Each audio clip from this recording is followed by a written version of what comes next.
Γεια σας.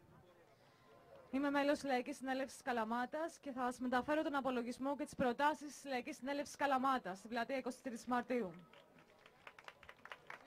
Εμείς, οι αγανακτισμένοι της Καλαμάτας, μετά από μια ειλικρινή και αντικειμενική, νομίζουμε, συζήτηση για την αποτίμηση των πεπραγμένων μας, δηλώνουμε ότι, όπως και σε όλη την Ελλάδα, έτσι και στην πόλη μας, για πρώτη φορά, μια κρίσιμη μάζα ανθρώπων διαφορετικών ηλικιών, εμπειριών, ιδεολογικών και πολιτικών αντιλήψεων, αποτελούμενοι από εργαζόμενους, άνεργους, συνταξιούχους, νέους, μετανάστες, επικοινώνησε, συνεργάστηκε και αυτοργανώθηκε. Αρχικά συνδετικός κρίκος ήταν η περιραίουσα βαθιά αίσθηση αδικίας και κοροϊδίας, καθώς και το αβέβαιο μέλλον κυρίως της νεολαίας. Σε αυτή τη φάση υπερτονιζόταν το ακομμάτιστο που αρκετές φορές ταυτιζόταν με το απολύτικο και το ειρηνικό. Η αντίθεση εκδηλωνόταν κυρίως ενάντια στο κατεστημένο, ιδιαίτερα του κυβερνώντος κόμματος. Στη συνέχεια, μετά από συζητήσεις σε πηγαδάκια και από το μικρόφωνο και επιβολές βίντεο κυρίως οικονομικού περιεχομένου, γνωριστήκαμε, αναπτύχθηκε αμοιβαία εμπιστοσύνη, αλληλεγγύη και συλλογικότητα, και έτσι ο κόσμος πλατείας, διαφυλάσσοντας τον ακομμάτιστο χαρακτήρα, πολιτικοποιήθηκε. Αφισβήτησε συνολικά το εκμεταλλευτικό σύστημα και τη δομή της εξουσίας του και κατανόησε ότι οι δίθεν μονόδρομοι είναι παραμύθια. Και έθεσε γενικότερα ζητήματα όπως αυτό το πολιτικό σύστημα που κάνει τους φτωχούς φτωχότερους και τους πλούσιους πλουσιότερους πρέπει να ανατραπεί. Δεν χρωστάμε, δεν πουλάμε και δεν πληρώνουμε. Να φύγουν αυτοί που μας οδήγησαν εδώ, κυβερνήσεις, τρόικα, τράπεζες, μνημόνια και όλοι όσοι μας εκμεταλλεύονται. Εθνικοποίηση τραπεζών και επιτέλους άμεση δημοκρατία τώρα. Κάναμε την πλατεία 23 Μαρτίου σπίτι μας και το σπίτι αυτό είναι ανοιχτό και υποδέχεται όλο τον κόσμο που θέλει να είναι ενεργός. Η πλατεία αποτέλεσε και αποτελεί για μας πρωτόγνωρη μορφή αντίδρασης και σχολείο άμεσης δημοκρατίας και αυτοοργάνωσης.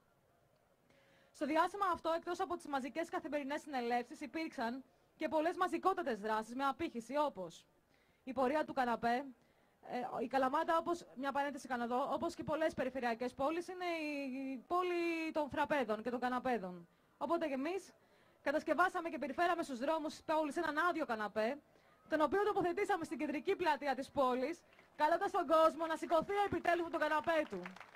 Είχαμε κολλήσει και ένα μισό φρέντο και ένα μισό τσιγάρο. Ποδηλατοδρομία για την προπαγάνδηση της απεργίας, μαζικές πορείες στις ημέρες των απεργιών, κατάληψη της νομαρχίας.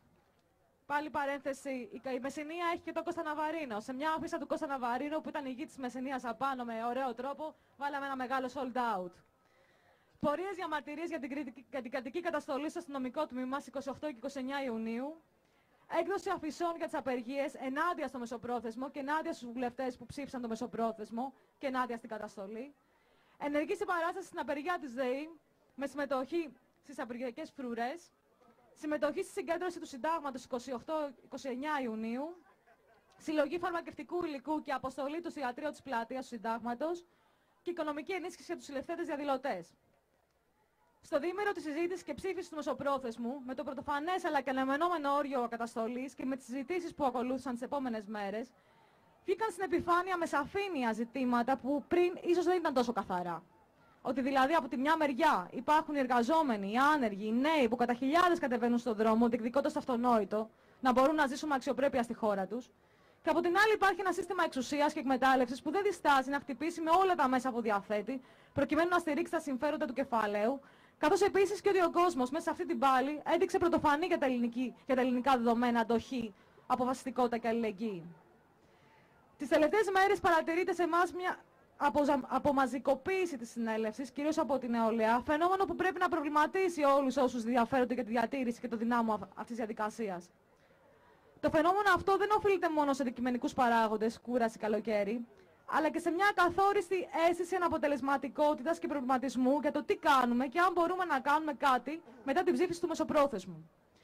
Ίσως και στο ότι στις συνελεύσεις υπήρξε αντιπαράθεση και σύγχυση για το θέμα του πώς απαντάμε στη βία της εξουσίας. Ξέρουμε ότι ο άμεσος στόχος μας δεν επιτεύχθηκε. Το μεσοπρόθεσμο ψηφίστηκε και ο αγώνας θα είναι πιο σκληρός από ποτέ. Χάσαμε τη μάχη, αλλά δεν χάσαμε τον πόλεμο. Με κεντρικά μας συνθήματα, κανένας μόνος του στην κρίση, τα μνημόνια δεν θα υλοποιηθούν και εμείς δεν πληρώνουμε. Προχωράμε με αλληλεγγύη και αυτοοργάνωση. Θέλω να προχωρήσω σε προτάσεις που έχουμε φέρει μαζί μας προς όλες τις άλλες γενικές συνελεύσεις. Φυσικά και επαναβεβαιώνουμε τους γενικούς στόχους μας όπως έχουν διατυπωθεί στο ψήφισμα. Να πω προτάσεις. Παιδιά, sorry. Σε συνεργασία με το κίνημα Δεν Πληρώνω, να γίνονται τακτικοί πανελλαδικοί αποκλεισμοί διοδίων και μέρες άρνησης πληρωμής εισιτηρίων. Άνηση πληρωμή των 5 ευρώ στα νοσοκομεία, της έκτακτης εισφοράς και των φόρων εισφορών των λογαριασμών της ΔΕΗ, αφού εξεταστεί η νομική πλευρά του θέματος. Άσκηση πίεσης για να μην γίνουν απολύσεις και εκδήλωση με διάφορους τρόπους κατά περίπτωση της αλληλεγγύης μας σε απολυμμένους. Άσκηση πίεση σε πρωτοβάθμια σωματεία, εργατικά κέντρα και σε ΕΑΔΔ για την προκήρυξη γενικής πολιτικής απεργίας το Σεπτέμβριο. Με αιτήματα, τα γνωστά αιτήματα, τώρα τα βάλω τώρα, να φύγουν η κυβέρνηση Τρόικα και το καθεστώς κατοχής, να ακυρωθεί η Δανειακή Σύμβαση και τα μνημόνια της, στάση πληρωμών, ποιοτική και δωρεάν υγεία και παιδεία, καμία ιδιωτικοποίηση, αύξηση μισθών υπερομισθείων συντάξεων και μείωση των ωρών εργασίας.